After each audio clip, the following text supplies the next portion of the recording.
اعوذ باللہ من الشیطان الرجیم، بسم اللہ الرحمن الرحیم۔ انا اوحینا الیک کما اوحینا الی نوح والنبیین من بعدہ واوحینا الی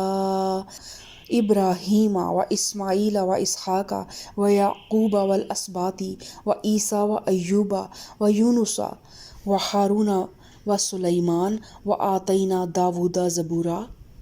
اے محمد صلی اللہ علیہ وسلم، ہم نے تمہاری طرف اسی طرح وحی بھیجی ہے جس طرح نوح اور اس کے بعد کے پیغمبروں کی طرف بھیجی تھی۔ یعنی کہ محمد صلی اللہ علیہ وآلہ وسلم کی طرف جو وحی بھیجی ہے وہ کوئی انوکھی چیز نہیں ہے، کوئی ایسی چیز نہیں ہے جو اس سے پہلے آئی نہ ہو، اور ان کا دعویٰ یہ بھی نہیں ہے کہ وہ دنیا میں کوئی ایک بالکل نرالی اور انوکھی چیز پیش کر رہے ہیں، بلکہ دراصل ان کو بھی اسی منبع علم سے ہدایت ملی ہے جس سے تمام انبیاء علیہم السلام کو ہدایت ملتی رہی ہے، اور وہ بھی اسی ایک صداقت اور حقیقت کو پیش کر رہے ہیں جسے دنیا کے مختلف گوشوں میں پیدا ہونے والے پیغمبر ہمیشہ سے پیش کرتے چلے آ رہے ہیں۔ ہم نے ابراہیم علیہ السلام، اسماعیل، اسحاق، یعقوب اور اولاد یعقوب علیہ السلام، عیسیٰ، ایوب، یونس، ہارون اور سلیمان علیہ السلام کی طرف وحی بھیجی۔ ہم نے داؤد کو زبور دی۔ تو ہمیں جس طرح کہ ہم جانتے ہیں کہ حضرت موسیٰ علیہ السلام پر جو کتاب نازل ہوئی اس کو تورات کہتے ہیں۔ یہودیوں نے اپنی کتاب میں بہت زیادہ تحریفات کر دیں، اور اس طرح عیسائیوں نے بائبل میں، جس کو ہم انجیل کے نام سے جانتے ہیں، اس میں بہت سی تحریفات کر دیں۔ تو حضرت داؤد علیہ السلام پر جو کتاب نازل ہوئی تھی اس کو زبور کہتے ہیں۔ تو موجودہ بائبل میں، جو عیسائیوں کے پاس ابھی بائبل موجود ہے، اس میں زبور کے نام سے جو کتاب پائی جاتی ہے وہ ساری کی ساری زبور داؤد نہیں ہے۔ اس میں بکثرت مزامیر دوسرے لوگوں کے بھی بھر دیے گئے ہیں، اور وہ اپنے اپنے مصنفین کی طرف منسوب ہیں۔ البتہ جن مزامیر پر تصریح ہے کہ وہ حضرت داؤد کی ہیں، ان کے اندر فی الواقعہ کلام حق کی روشنی محسوس ہوتی ہے۔ تو مختصر یہ کہ حضرت داؤد علیہ السلام کی بھی جو زبور کی صورت اس وقت موجود ہے وہ بھی تحریف شدہ ہے، اور اس میں بھی باہر سے چیزیں ایڈ کر دی گئی ہیں۔ وَرُسُلًا قَدْ قَصَصْنَاهُمْ عَلَيْكَ مِن قَبْلُ وَرُسُلًا لَّمْ نَقْصُصْهُمْ عَلَيْكَ وَكَلَّمَ اللَّهُ مُوسَىٰ تَكْلِيمًا۔ ہم نے ان رسولوں پر بھی وحی نازل کی جن کا ذکر ہم اس سے پہلے تم سے کر چکے ہیں، اور ان رسولوں پر بھی جن کا ذکر تم سے نہیں کیا گیا۔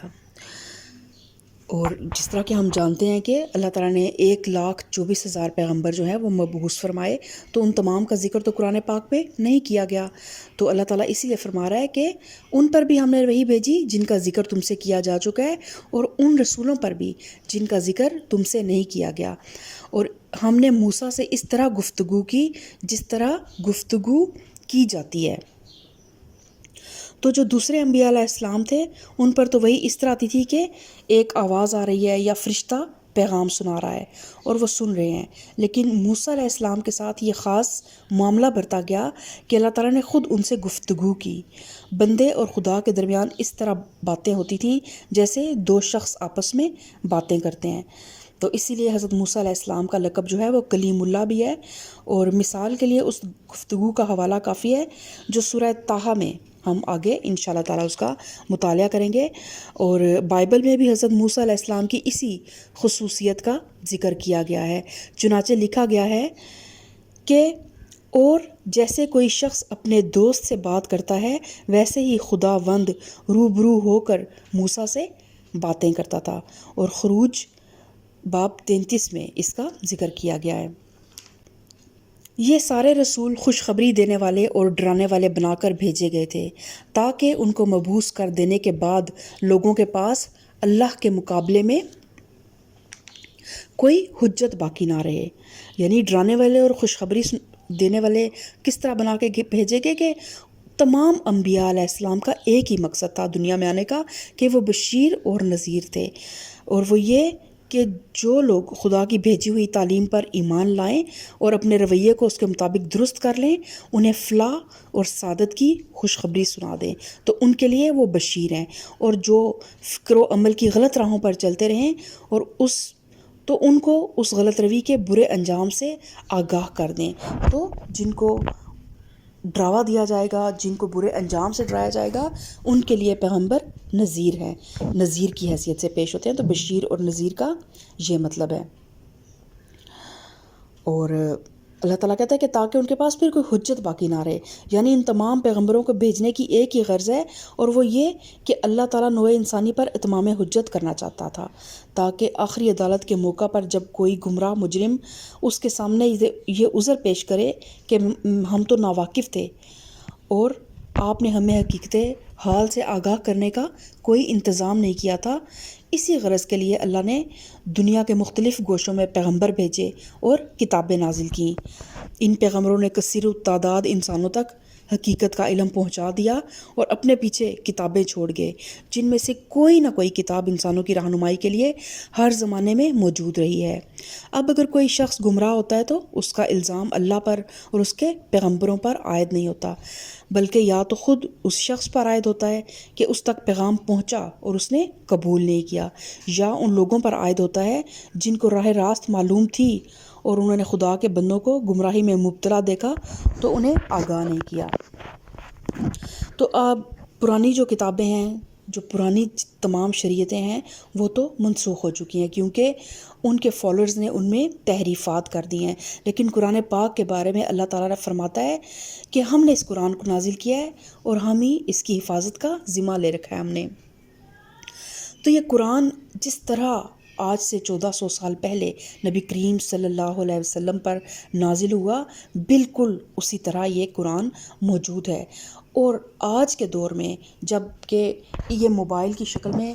ہدایت بھی ہر گھر میں پہنچ چکی ہے اور گمراہی بھی ہر گھر میں پہنچ چکی ہے، جنت کا سامان بھی ہر گھر میں پہنچ چکا ہے اور جہنم کا سامان بھی ہر گھر میں پہنچ چکا ہے، بلکہ ہر گھر میں کہنا مناسب نہیں ہوگا، ہر ہاتھ میں پہنچ چکا ہے۔ تو اب اگر کوئی انسان سارا دن موبائل پر وہ مختلف قسم کی ایکٹیویٹیز تو کرتا ہے، لیکن ایک گھنٹہ بھی اس کے پاس ایسا نہیں ہے جس میں وہ قرآن کی کوئی تعلیم حاصل کرے، اور پھر اگر وہ جب روز محشر اللہ کے روبرو کھڑا ہوگا تو پھر وہ اللہ تعالیٰ کو یہ نہیں کہہ سکے گا کہ مجھ تک پیغام پہنچا نہیں۔ وَكَانَ اللَّهُ عَزِيزًا حَكِيمًا، اور اللہ بہرحال غالب رہنے والا اور حکیم اور دانا ہے۔ لوگ نہیں مانتے تو نہ مانیں، مگر اللہ گواہی دیتا ہے کہ جو کچھ اس نے تم پر نازل کیا ہے اپنے علم سے نازل کیا ہے، اور اس پر ملائکہ بھی گواہ ہیں، اگرچہ اللہ کا گواہ ہونا بالکل کفایت کرتا ہے۔ جو لوگ اس کو ماننے سے خود انکار کرتے ہیں اور دوسروں کو خدا کے راستے سے روکتے ہیں، وہ یقیناً گمراہی میں حق سے بہت دور نکل گئے ہیں۔ اس طرح جن لوگوں نے کفر و بغاوت کا طریقہ اختیار کیا اور ظلم و ستم پر اتر آئے، اللہ ان کو ہرگز معاف نہیں کرے گا اور انہیں کوئی راستہ بجز جہنم کے راستے کے نہ دکھائے گا جس میں وہ ہمیشہ رہیں گے۔ اللہ کے لیے یہ کوئی مشکل کام نہیں ہے۔ تو دیکھیں اللہ تعالیٰ نے پچھلی کتابوں کے حوالے دینے کے بعد پھر اللہ تعالیٰ اس قرآن کے حق میں فرما رہا ہے کہ اب یہ قرآن جو ہے نا، یہ ایسی کتاب ہے جس پہ اللہ بھی گواہی دیتا ہے کہ جو اس نے نازل کیا ہے اللہ نے اپنے علم سے نازل کیا ہے، اور ملائکہ بھی اس پر گواہ ہیں۔ اگر بے شک صرف اللہ کی گواہی ہی کافی ہے کہ وہ یہ کتاب اس کی طرف سے ہے، برحق ہے، لا ریب فیہ ہے، ھدی للمتقین ہے۔ تو اب آپ دیکھیں گے کہ اللہ تعالیٰ فرماتا ہے کہ وہ لوگ جو اس کو ماننے سے خود بھی انکار کرتے ہیں اور دوسروں کو خدا کے راستے سے روکتے ہیں، اس طرح کے جو لوگ تھے نا، وہ صرف مکہ میں نہیں پائے جاتے تھے اور صرف مدینہ میں نہیں پائے جاتے تھے۔ یہ اس طرح کے لوگ ہر دور میں، ہر زمانے میں، ہر علاقے میں، اور کئی بار تو اس طرح ہوتا ہے کہ ہر گھر میں کوئی نہ کوئی ایسے لوگ ضرور پائے جاتے ہیں جن کی اپنی ایک لاجک ہوتی ہے۔ مطلب ایک آج کل لاجک کیا ہے کہ قرآن کو نا بس عربک ٹیکسٹ پڑھ لیں، ترجمے کی طرف نہ جائیں، حالانکہ جب تک کہ آپ اس کے ترجمے کو نہیں سمجھیں گے آپ یہ کیسے سمجھ پائیں گے کہ آپ کا رب آپ سے ڈیمانڈ کیا کر رہا ہے، اللہ تعالیٰ نے آپ کی تخلیق کا مقصد کیا تھا، اللہ تعالیٰ نے یہ جو آسمان بنائے، یہ زمین بنائی، پہاڑ، سمندر اور اتنی زیادہ گلیکسیز اور بارشیں برسائیں اور زمین سے اتنے خزانے نکالے ایک انسان کے لیے، تو اس انسان کی زندگی کا مقصد کیا تھا کہ بس وہ عربک ٹیکسٹ پڑھ کے فارغ ہو جائے؟ اور یہ ایک ایون ان لوگوں کو ناپسند کیا جاتا ہے جو قرآن کی تفسیر کر رہے ہوتے ہیں یا اس کو آگے پہنچانے کی کوشش کر رہے ہوتے ہیں، اور ان کے خلاف ایک عجیب قسم کا محاذ کھڑا کر دیا جاتا ہے اور ان کو آئسولیٹ کر دیا جاتا ہے۔ تو وہ لوگ جو اس طرح کرتے ہیں نا، وہ بھی ان لوگوں میں شامل ہیں جو اس کو ماننے سے خود بھی انکار کرتے ہیں اور دوسروں کو خدا کے راستے سے روکتے ہیں۔ اور ایک جو اس سے بھی بڑی چیز ہے نا جو لوگوں کو دور کرنے کا طریقہ ہے، اپنی اپنی گروہ بندیاں۔ ایک فرقے کے لوگ کہتے ہیں ان کی جو ہے نا، اگر کوئی دوسرے فرقے کا جو ہے شخص قرآن سے جڑا ہوا ہے نا، تو اس کی نعوذ باللہ وہ اس کی تعلیمات کو غلط کہنے لگ پڑتے ہیں۔ حالانکہ آپ جب ڈیپتھ میں جائیں گے نا تو آپ دیکھیں گے کہ بیسک تعلیمات جو ہے نا، جو کم سے کم قرآن جو ایسی چیز ہے وہ کسی فرقے میں بھی اس میں زیر زبر پیش کی کمی بیشی نہیں ہے۔ تو جسٹ ایک ترجمے سے قرآن پاک آپ پڑھ لیں، چاہے آپ کسی بھی فرقے سے تعلق رکھتے ہیں، تو آپ کی گمراہی جو ہے نا اس کا کوئی چانس نہیں ہے۔ یعنی کہ ایک یہ کہا جاتا ہے کہ لوگ اس کو پڑھ کے بعض اوقات تھوڑا سا ان کا ٹریک چینج ہو جاتا ہے یا بعض اوقات لوگ بھٹک جاتے ہیں۔ تو یہ قرآن جو ہے نا، یہ قرآن تو سراسر ہدایت ہے۔ اللہ تعالیٰ نے آغاز میں ہی کہہ دیا ھدی للمتقین، کہ یہ متقین کے لیے ہدایت ہے، لیکن پھر اللہ تعالیٰ خود ہی اسی قرآن میں فرماتا ہے یہدی بہ کثیرا و یضل بہ کثیرا، کہ اسی سے وہ بہت سے لوگوں کو ہدایت دیتا ہے اور بہت سے لوگوں کو گمراہ کر دیتا ہے۔ لیکن گمراہ کون ہوتے ہیں؟ جس انسان کے دل میں تعصب ہوگا نا، جس انسان کے دل میں فسق ہوگا، فجور ہوگا، تعصب ہوگا، وہ کبھی بھی قرآن سے ہدایت حاصل نہیں کر سکتا۔ جب بھی قرآن کی طرف آئیں نا تو اپنے دل اور دماغ سے ایک نیت کر کے آئیں کہ ہم نے جو قرآن نے اللہ پاک نے سورہ فاتحہ میں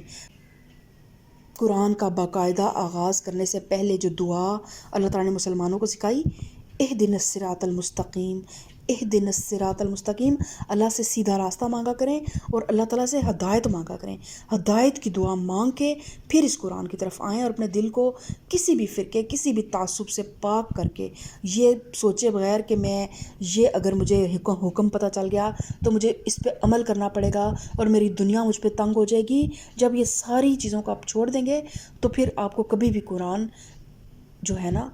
آپ کو گمراہی کی طرف نہیں لے کے جائے گا، بلکہ سراسر ہدایت بن جائے گا۔ قرآن ایک سمندر ہے، تو جب آپ سمندر میں اترتے ہیں نا تو اس کے لیے بھی کچھ پریکاشنز ہوتی ہیں، آپ کو اپنے آپ کو لیس کرنا پڑتا ہے حفاظتی چیزوں کے ساتھ کہ آپ ڈوب نہ جائیں لہروں کے ساتھ۔ تو پھر آپ نے کیا حفاظتی تدابیر کیا ہیں؟ ایک تو حفاظتی تدابیر جو ہے نا، آپ نے اپنے جو دل ہے نا، آپ کے دل کی جو کشتی ہے نا اس میں کوئی سوراخ نہ ہو، بالکل اپنے دل کو ہر طرح کے تعصب سے، ہر طرح کے کھوٹ کپٹ سے خالی کر کے بالکل عاجز ہو کے، مٹی ہو کے اللہ کی بارگاہ میں آئیں اور اس قرآن کو پڑھنا شروع کریں۔ اللہ تعالیٰ آپ کو مٹی سے سونا بنا دے گا انشاءاللہ تعالیٰ، اور انشاءاللہ تعالیٰ اللہ تعالیٰ ہم سب کو، ہمارے دلوں کو ہدایت کے نور سے منور کر دے گا۔ یا ایھا الناس قد جاءکم رسول بالحق من ربکم فآمنوا خیرا لکم وإن تکفروا فإن للہ ما فی السماوات والارض وکان اللہ علیما حکیما۔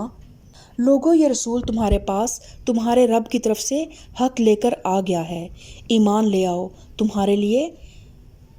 ہی لیے بہتر ہے، اور اگر انکار کرتے ہو تو جان لو کہ آسمانوں اور زمین میں جو کچھ ہے سب اللہ کا ہے، اور اللہ علیم بھی ہے اور حکیم بھی۔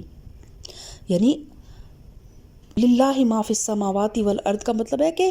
زمین اور آسمان کے مالک کی نافرمانی کر کے تم اس کا نقصان نہیں کر سکتے، نقصان جو کچھ بھی ہوگا وہ تمہارا اپنا ہوگا۔ اور وکان اللہ علیما حکیمہ کا مطلب یہ ہے کہ اللہ تمہارے کاموں سے بے خبر نہیں ہے۔ وہ بادشاہ کیسے بے خبر ہو سکتا ہے جس کی سلطنت میں تم رہو اور تم شرارتیں کرو اور اسے معلوم نہ ہو، اور نہ وہ نادان ہے کہ اسے اپنے فرامین کی خلاف ورزی کرنے والوں سے نمٹنے کا طریقہ نہ آتا ہو۔ یا اہل الکتاب لا تغلوا فی دینکم ولا تقولوا علی اللہ الا الحق، اے اہل کتاب اپنے دین میں غلو نہ کرو اور اللہ کی طرف حق کے سوا کوئی بات منسوب نہ کرو۔ تو یہ یا اہل الکتابی کا جو یہاں پہ مخاطب جو ہیں یہ عیسائی ہیں، اور غلوف کے معنی ہے کسی چیز کی تائید اور حمایت میں حد سے گزر جانا۔ یہودیوں کا جرم یہ تھا کہ وہ حضرت عیسیٰ علیہ السلام کے انکار اور مخالفت میں حد سے گزر گئے، اور عیسائیوں کا جرم یہ ہے کہ وہ حضرت عیسیٰ علیہ السلام کی عقیدت اور محبت میں حد سے گزر گئے۔ تو اللہ تعالیٰ نے حد سے گزرنے والوں کو تو اللہ تعالیٰ ویسے ہی پسند نہیں کرتا، خواہ وہ محبت میں ہو، چاہے وہ عقیدت میں ہو، چاہے وہ نفرت میں ہو، تو اللہ تعالیٰ حد سے گزرنے والوں کو پسند نہیں کرتا۔ تو اسی طرح پھر اللہ تعالیٰ نے ان کو منع کیا کہ اپنے نبی کی محبت میں غلو نہ کرو۔ انما المسیح عیسی ابن مریم رسول اللہ وکلمتہ القاها الی مریم وروح منہ فآمنوا باللہ ورسلہ ولا تقولوا ثلاثۃ انتہوا خیرا لکم۔ مسیح عیسیٰ ابن مریم اس کے سوا کچھ نہ تھا کہ اللہ کا ایک رسول اور ایک فرمان تھا جو اللہ نے مریم کی طرف بھیجا تھا۔ تو یہاں پہ لفظ استعمال ہوا ہے رسول اللہ و کلمتہ۔ تو مریم کی طرف کلمہ بھیجنے کا مطلب یہ ہے کہ اللہ تعالیٰ نے حضرت مریم علیہ السلام کے رحم پر یہ فرمان نازل کیا کہ کسی مرد کے نطفے سے سیراب ہوئے بغیر حمل کا استقرار قبول کر لے۔ عیسائیوں کو ابتدا میں عیسیٰ علیہ السلام کی پیدائش بے پدر کا یہی راز بتایا گیا تھا، مگر پھر انہوں نے یونانی فلسفے سے گمراہ ہو کر پہلے لفظ کلمہ کو کلام یا نطق کا ہم معنی سمجھ لیا، پھر اس کلام و نطق سے اللہ تعالیٰ کی ذاتی صفت کلام مراد لے لی، پھر یہ قیاس قائم کیا کہ اللہ کی اس ذاتی صفت نے مریم علیہ السلام کے بطن میں داخل ہو کر وہ جسمانی صورت اختیار کی جو عیسیٰ علیہ السلام کی شکل میں ظاہر ہوئی۔ اس طرح عیسائیوں میں مسیح علیہ السلام کی الوہیت کا فاسد عقیدہ پیدا ہوا، اور اس غلط تصور نے جڑ پکڑ لی کہ اللہ نے خود اپنے آپ کو یا اپنی ازلی صفات میں سے نطق و کلام کی صفت کو حضرت عیسیٰ علیہ السلام کی شکل میں ظاہر کیا۔ تو یہاں پہ اللہ تعالیٰ تردید کر رہا ہے، اللہ تعالیٰ کہہ رہا ہے کہ وہ تو ایک روح تھی اللہ کی طرف سے جس نے مریم کے رحم میں بچے کی شکل اختیار کی، پس تم اللہ اور اس کے رسولوں پر ایمان لے آؤ۔ تو یہاں خود حضرت عیسیٰ علیہ السلام کو روح منہ یعنی اللہ کی طرف سے ایک روح کہا گیا ہے، اور سورہ بقرہ میں اس مضمون کو یوں ادا کیا گیا ہے ایدناہ بروح القدس، کہ ہم نے پاک روح سے مسیح کی مدد کی۔ تو اب دونوں عبارتوں کا مطلب یہ ہے کہ اللہ نے حضرت عیسیٰ علیہ السلام کو وہ پاکیزہ روح عطا کی جو بدی سے ناآشنا تھی، سراسر حقانیت اور راست باز تھی، اور از سر تپا فضیلت اخلاق تھی، اور یہی تعریف جو ہے حضرت عیسیٰ کی عیسائیوں کو بھی بتائی گئی تھی، مگر انہوں نے پھر اس میں بھی غلو کیا اور روح من اللہ کو عین روح اللہ قرار دے دیا، اور روح القدس کا مطلب یہ لیا کہ وہ اللہ تعالیٰ کی اپنی روح مقدس تھی جو حضرت عیسیٰ علیہ السلام کے اندر حلول کر گئی۔ اس طرح اللہ اور عیسیٰ کے ساتھ ایک تیسرا خدا روح القدس کو بھی بنا ڈالا۔ یہ عیسائیوں کا دوسرا زبردست غلوف تھا جس کی وجہ سے وہ گمراہی میں مبتلا ہو گئے، اور یہی ان کے عقیدہ تثلیث کی بنیاد بنا۔ تو اللہ تعالیٰ پھر اسی سے منع فرما رہا ہے کہ ولا تقولوا ثلاثہ، اور بس تم اللہ اور اس کے رسولوں پر ایمان لاؤ اور نہ کہو کہ تین ہیں، یعنی اللہ کو واحد الہ مانو اور تمام رسولوں کی رسالت کو تو تسلیم کرو، جن میں سے حضرت عیسیٰ علیہ السلام بھی ایک رسول ہیں، اور یہی حضرت عیسیٰ علیہ السلام کی اصلی تعلیم تھی، اور یہی امر حق ہے جسے ہر سچے پیرو مسیح کا کو ماننا چاہیے، اور تین الہوں کے عقیدے کو چھوڑ دو خواہ وہ کسی شکل میں تمہارے اندر پایا جاتا ہو۔ حقیقت یہ ہے کہ عیسائی بیک وقت توحید کو بھی مانتے ہیں اور تثلیث کو بھی مانتے ہیں۔ عیسیٰ علیہ السلام کے سری اقوال جو اناجیل میں ملتے ہیں، ان کی بنا پر تو کوئی عیسائی اس بات سے انکار نہیں کر سکتا کہ اللہ بس ایک ہی خدا ہے اور اس کے سوا کوئی دوسرا خدا نہیں ہے۔ ان کے لیے تسلیم کیے بغیر چارہ ہی نہیں ہے کہ توحید ہی اصل دین ہے۔ لیکن جو ایک غلط فہمی ابتدا میں ان کو پیش آ گئی نا کہ کلام اللہ نے مسیح کی شکل میں ظہور کیا اور روح اللہ نے اس میں حلول کیا، اس کی وجہ سے انہوں نے مسیح اور روح القدس کی الوہیت کو بھی اللہ تعالیٰ کی الوہیت کے ساتھ ماننا خواہ مخواہ اپنے اوپر لازم قرار دے دیا، اور اسی وجہ سے یہ ایک ناقابل حل مسئلہ جو ہے نا ان کے عقیدے میں شامل ہو گیا کہ وہ عقیدہ توحید کے باوجود عقیدہ تثلیث کو بھی مانتے ہیں۔ اور بہت عرصہ ہو گیا، کتنے 100 سال گزر چکے ہیں، وہ اسی جو ہے نا انہی جھگڑوں میں الجھے ہوئے ہیں۔ 20 فرقے اس کی مختلف تعبیرات پر بن چکے ہیں اور ہر گروہ نے دوسرے گروہ کی تکفیر بھی کی ہے، اور انہی جھگڑوں کی وجہ سے وہ کلیسوں پر کلیسا الگ ہوتے چلے گئے، لیکن ان کی یہ مشکل جو ہے نا وہ حل نہیں ہو سکی، اور یہ مشکل تبھی حل ہوگی جب وہ مان جائیں گے کہ عیسیٰ علیہ السلام اللہ کے بندے اور رسول تھے۔ انتہوا خیر لکم، باز آ جاؤ یہ تمہارے ہی لیے بہتر ہے۔ انما اللہ الہ واحد سبحانہ ان یکون لہ ولد لہ ما فی السماوات و ما فی الارض وکفی باللہ وکیلا۔ اللہ تو بس ایک ہی خدا ہے، وہ بالا تر ہے اس سے کہ کوئی اس کا بیٹا ہو۔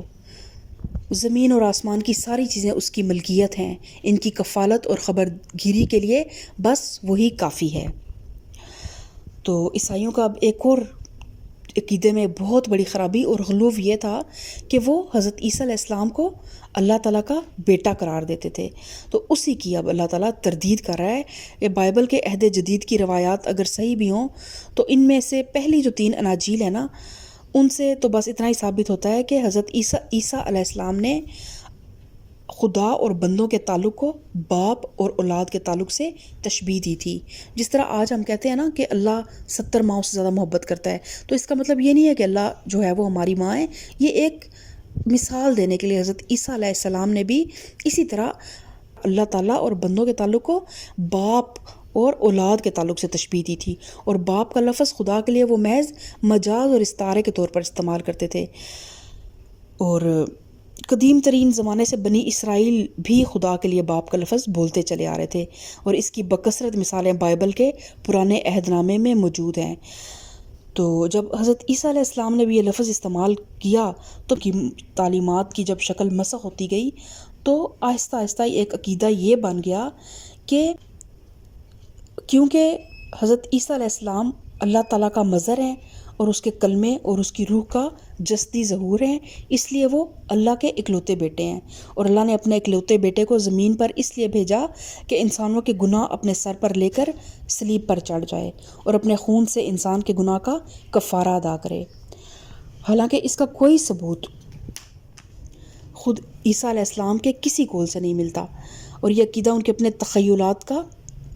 جو ہے نا اپنے تخیلات کی بنیاد پر انہیں یہ عقیدہ گھڑ لیا ہے، اور اس غلو کا نتیجہ ہے جس میں وہ اپنے پیغمبر کی عظیم الشان شخصیت سے متاثر ہو کر اس میں مبتلا ہو گئے تھے۔ تو اللہ تعالیٰ نے یہاں ان کا ایک کفارے کا عقیدہ نا کہ حضرت عیسیٰ علیہ السلام جو ہیں وہ انہوں نے کفارہ کیا اور وہ صلیب پہ چڑھ گئے، اللہ تعالیٰ نے اس کی تردید نہیں کی، نہ اس کے لیے کوئی بھی کچھ بھی بیان کرنا اللہ تعالیٰ نے ضروری نہیں سمجھا، کیونکہ عیسائیوں کے ہاں یہ کوئی مستقل عقیدہ نہیں ہے، بلکہ حضرت عیسیٰ علیہ السلام کو خدا کا بیٹا قرار دینے کا شاخسانہ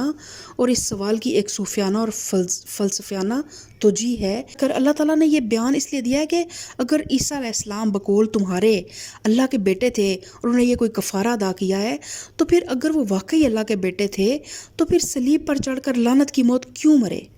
لہٰذا اس عقیدے کی آپ سے آپ تردید ہو جاتی ہے کہ اگر عیسیٰ علیہ السلام اللہ کے بیٹے ہوتے تو وہ کبھی صلیب پر نہ چڑھائے جاتے، اور اس طرح اس غلط فہمی کی بھی تردید کر دی گئی کہ حضرت عیسیٰ علیہ السلام صلیب پر چڑھائے گئے تھے۔ تو اللہ تعالیٰ فرماتا ہے کہ اللہ تو پاک ہے کہ وہ کسی کا بیٹا ہو، اور اسی کے لیے جو کچھ آسمانوں میں ہے اور جو کچھ زمینوں میں ہے، اور ان کی کفالت اور خبر گیری کے لیے بس وہی کافی ہے، کیونکہ سہاروں کی ضرورت تو انسانوں کو ہوتی ہے۔ انسانوں کو آگے اپنی اپنی وراثت کو سنبھالنے کے لیے، اپنی جائیدادوں کو سنبھالنے کے لیے، اپنی جاگیروں کو سنبھالنے کے لیے بیٹوں کی ضرورت ہوتی ہے۔ اللہ تو خود بادشاہ ہے، تو اس لیے اللہ تعالیٰ فرما رہا ہے کہ اللہ تعالیٰ اپنی اس تمام سلطنت کا انتظام چلانے کے لیے وہ خود ہی کافی ہے۔ وَكَفَى بِاللَّهِ وَكِيلًا، کہ اللہ خود، اس کو اپنی خدائی سلطنت کا انتظام چلانے کے لیے کسی کی مدد لینے کی کوئی حاجت نہیں ہے، اور نہ اس چیز کی ضرورت ہے کہ وہ کسی کو اپنا بیٹا بنائے۔ اور اللہ تعالیٰ نے، بلکہ ہم آگے قرآن پاک میں پڑھیں گے کہ اللہ تعالیٰ کو اس بات ناگوار محسوس کیا اس بات سے اللہ تعالیٰ نے، کہ اللہ تعالیٰ نے فرمایا کہ ابن آدم نے مجھے گالی دی ہے، کہ یہ تو اللہ تعالیٰ کی ایک جو بلند شان ہے اس کے بہت خلاف ہے یہ بات، کہ ہم اللہ تعالیٰ کو انسانوں کی طرح ایک مخلوق سمجھنے لگ پڑے اور اس کے لیے یہ سوچیں کہ اللہ تعالیٰ کا کوئی بیٹا تھا۔ تو ان ساری جو اللہ تعالیٰ، یہ تمہید اللہ تعالیٰ نے باندھی نا یہود اور نصارہ کے رویے بتائے، کہ یہود نے بھی اپنے انبیاء کی محبت میں غلوف کیا اور حضرت عزیر کو اللہ کا بیٹا قرار دیا، حالانکہ تعلیمات ان تک بہت اچھی طرح پہنچ چکی تھیں اور وہ اللہ کی ذات و صفات سے بہت اچھی طرح واقف تھے۔ اور اسی طرح عیسائیوں نے بھی یہی کام کیا اور حضرت عیسیٰ کو اللہ تعالیٰ کا بیٹا قرار دیا، اور اللہ تعالیٰ نے اس چیز کو بیس اس چیز کی کیا ہوتا ہے، یہ غلوف۔ تو جب ہم کسی بھی معاملے میں غلوف کرتے ہیں نا، تو پھر ہم صراط مستقیم سے ہٹ جاتے ہیں۔ تو چاہے وہ کوئی بھی معاملہ ہو، ہمارے دین کا معاملہ ہو، ہماری دنیا کا معاملہ ہو، ہماری اللہ سے محبت کا معاملہ ہو، ہمارے نبی کریم صلی اللہ علیہ وآلہ وسلم سے محبت اور عقیدت کا معاملہ ہو، تو اس میں کبھی بھی غلوف سے کام نہ لیں۔ نبی کریم صلی اللہ علیہ وآلہ وسلم کی شان کو کبھی بھی اللہ کی شان سے بلند قرار دینے کی کوشش نہ کریں۔ بعض اوقات ہماری کچھ نعتیں اس ٹائپ کی ہوتی ہیں جس میں ہم اپنی محبت میں اس حد تک آگے چلے جاتے ہیں کہ ہم ان کو ایک دینے والی ذات سمجھنے لگ پڑتے ہیں، حالانکہ نبی کریم صلی اللہ علیہ وآلہ وسلم بے شک ایک دینے والی ذات تھے، لیکن وہ کیا دیا؟ انہوں نے ہمیں ہدایت دی، انہوں نے ہمیں اللہ کی کتاب دی، انہوں نے ہمیں اللہ کی معرفت دی، انہوں نے ہمیں اللہ سے جوڑا۔ باقی یہ دنیاوی رزق، مال، دولت، چیزیں جو کچھ بھی ہے، دینے والی ذات صرف اللہ کی ہے۔ تو اپنے عقیدوں کو درست کرنے کی ضرورت ہے۔ یہ تمام قصے کہانیاں اللہ تعالیٰ اب بس بیان نہیں کر رہا کہ ہم سنیں اور ہم کچے کہیں کہ اچھا یہود نے یہ کیا تھا، عیسائیوں نے یہ کیا تھا، اور پھر ہم اپنے اس علم کو آگے جا کے جھاڑنے لگ پڑیں، لیکن اپنے عمل کی اصلاح نہ کریں۔ تو اللہ تعالیٰ ہم سب کو قرآن پاک کو سمجھنے کی اور اپنے عمل کی اصلاح کرنے کی توفیق عطا فرمائے۔ اللہ تعالیٰ ہمیں کسی بھی معاملے میں، دین کے معاملے میں بھی اور دنیا کے معاملے میں بھی غلوف کرنے سے اللہ تعالیٰ ہمیں محفوظ رکھے۔ اللہ تعالیٰ ہمیں اعتدال کے ساتھ ایک باوقار مومن بننے کی توفیق عطا فرمائے۔ آمین ثم آمین۔ سبحان ربک رب العزت عما یصفون وسلام علی المرسلین والحمد للہ رب العالمین۔